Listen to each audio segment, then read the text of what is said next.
बंद समाज विकास संस्था चिखली द्वारा संचालित मानव सेवा प्रकल्प अंतर्गत तुकाराम आश्रय वृद्धाश्रम भोकर या ठिकाणी आज शेळगाव आठवड येथील इंगळे परिवार यांनी आज आपला मुलगा प्रतीक याच्या 13व्या वाढदिवसानिमित्त तुकाराम आश्रय वृद्धाश्रमातील निराधार लोकांना 1 महिना पुरेल असा किराणा त्यांनी या ठिकाणी भेट दिलेला आहे।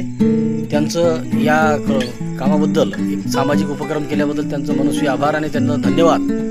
आणि त्यांनी आज त्यांच्या मुलाला एक चांगला संदेश आणि एक आदर्श पिता म्हणून त्यांनी समोर त्याला एक संदेश दिलेला आहे की बा भविष्यात असे कोणतेही निराधार जे असतील त्यांना आपण मदत केली पाहिजेत आणि त्यांना सहकार्य केलं पाहिजेत अशा प्रकारचा एक आदर्श संदेश त्यांच्या वडिलांनी त्यांना समोर दिलेला आहे।